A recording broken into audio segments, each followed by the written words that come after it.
via i lavori per la realizzazione della nuova linea ferroviaria lunga circa 8 km che collegherà l'aeroporto Marco Polo alla ferrovia Mestre-Trieste. All'avvio dei cantieri presente il ministro Salvini. Il Veneto che corre, l'Italia dei sì, l'ho detto, l'Italia che non ha paura del futuro, l'Italia che crede nelle opere pubbliche che uniscono il paese, che ha creduto nel Mose, nella TAV, nell'alta velocità, che crede nell'autonomia, che significa perdere meno tempo, spendere meno soldi. Le Olimpiadi che sto seguendo giorno dopo giorno saranno un'occasione di ulteriore crescita e di immagine per l'Italia nel mondo.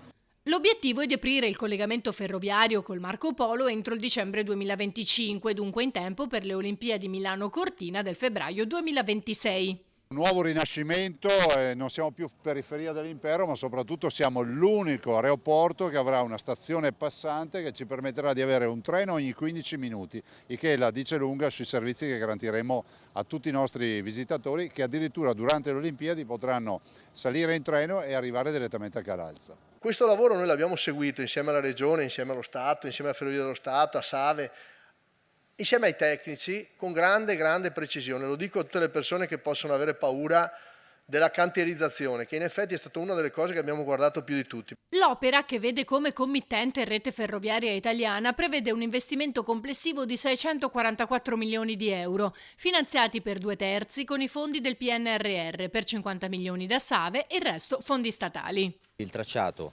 parte da Venezia, sfiocca verso aeroporto, per 4 km costeggia l'autostrada, per poi attraversare il fiume Dese con un ponte a 18 campate, una campata molto importante centrale di 80 metri ad arco, entra in galleria per circa 3 km e 7 e poi con la classica forma a cappio riesce e si unisce poi al doppio binario che va verso Trieste.